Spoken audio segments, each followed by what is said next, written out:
Everyone, here we are with ticker symbol SRNE, Sorrento Therapeutics Inc. And before we jump into this chart, I want to say welcome to all my first-time viewers and investors. Welcome to my channel, Invest for Tomorrow. To all my subscribers, welcome back. And let's jump into this chart. So SRNE has actually broken through the 50-day moving average, getting slightly back into bullish territory.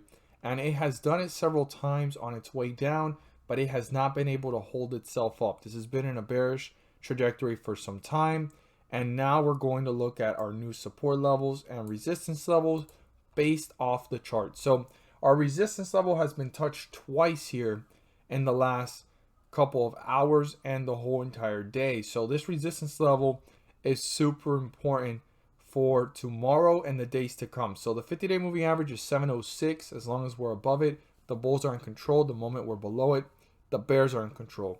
So if the bulls are able to break through 720, they'll be able to turn this into a support and start to reach newer highs and new resistance levels. Super important for the bulls to do so they can pull away from the 50-day moving average in an upward direction to hit newer highs, new resistance levels, and get deeper into bullish territory. And to continue this momentum, they need to break through 720, turn it into a support, and pull away from it. So super important for the bulls to do so. They got rejected twice in the day.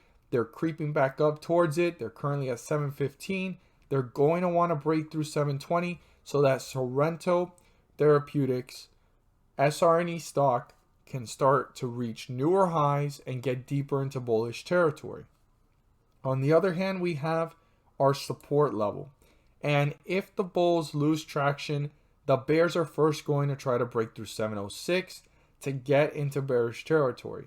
Now, if they accomplish breaking through 706 and our support level, they've accomplished two things. They broke through the 50-day moving average, getting into bearish territory, and they broke through one of the lowest points of the day to go ahead and bring this down further away from the 50-day moving average to newer lows and new support levels. So if this takes its way down towards this support level, I'd pay very close attention to how the stock is reacting. Even before waiting towards 687, I'd pay very close attention to how it's reacting after it breaks 706, because the bulls can reappear and bring this back up, or the bears could be dominating it, getting it closer to the support and getting on their way to break through it, and that's 687. I want to emphasize, pay close attention to the behavior of this stock once it gets into bearish territory, and how quickly is it moving to newer lows, getting closer to the support or breaking through it and pulling further away from the 50-day moving average, or is it on its way down and the bulls reappear and bring this one back up? As always, I hope you guys find this video helpful and informative. If you guys do and feel inclined or encouraged to subscribe, please do so. Don't forget to click on the bell to turn on all notifications and not miss a single video that I post. Share this with your friends and community, and don't forget to hit the like button to let me know you watch this video. Thank you guys so much for watching, and let's make some money. At the end of this video, there's going to be a pop-up video, and I go into detail about the S&P 500 index and how it's been rising up several points on scheduled dates. What happens on those scheduled dates, which are the dates that I circled here on the chart and we're going to see for ourselves? Well, the S&P 500 index rises up several points, and by doing so, they're bringing up several ticker symbols, not all of them, but most of them, up with them. And these ticker symbols are rising up 30 cents to $3 per share.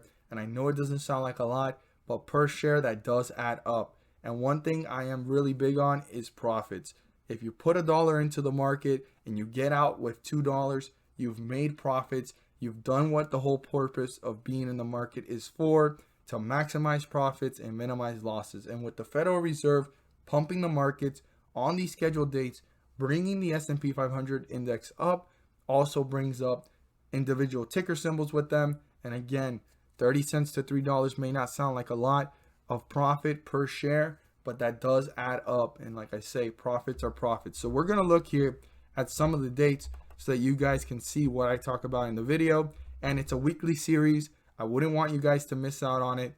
Definitely click on the video as it pops up at the end of the video and check it out. But here we are with one of the first pumps in the scheduled dates pumps. So the first one, since the last time that they had released this, they released this on September 14th, and the next one's coming up on October 14th, which is like a week from now. And on the 15th, they scheduled it. And as you can see, this is the 14th and the 15th is this big green bar, and it rose up. So on the 14th, we were at around 33.84 and it rose up to 34.20. I mean, that's 40 points risen on the S&P 500 index, and that's creating that catalyst for individual ticker symbols to rise up 30 cents to $3. We're going to look at another one here, and the next one was on September 22nd.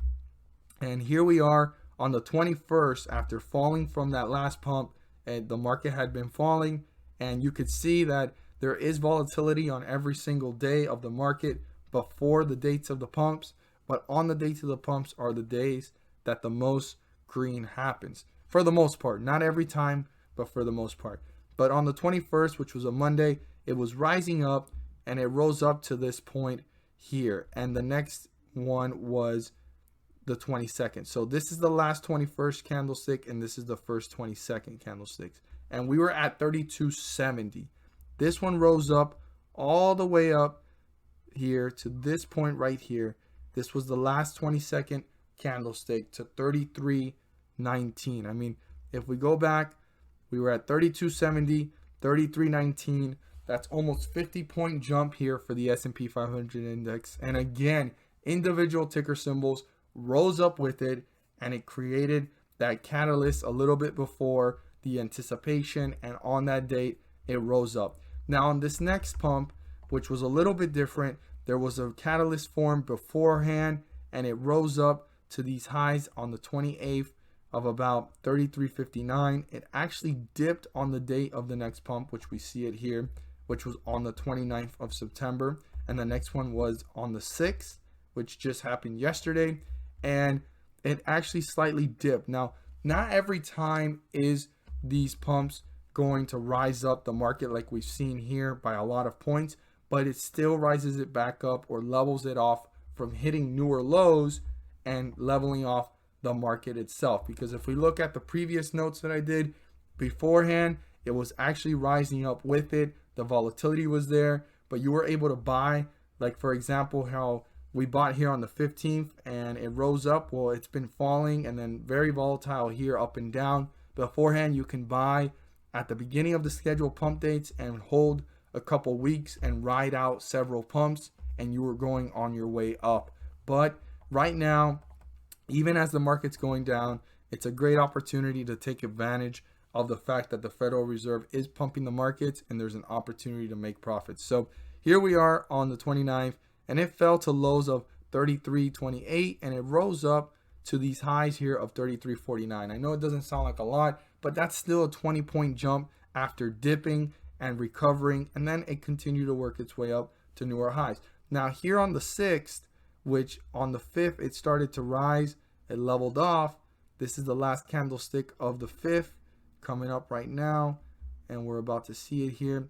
Yes, this is the last candlestick of the 5th, and it rose up, and all the way to the last candlestick of the 6th, it rose up another 20 points. I mean, we're down here and it ended up around here. So right now, something I'm noticing is that these pumps are creating less of an effect on the market, but it's creating that upward direction from falling to newer lows, but it's still helping the market rise up. And even though the S&P 500 index is rising several points, there are individual ticker symbols rising up, like I said, 30 cents to $3. Check out the video. I go into more detail.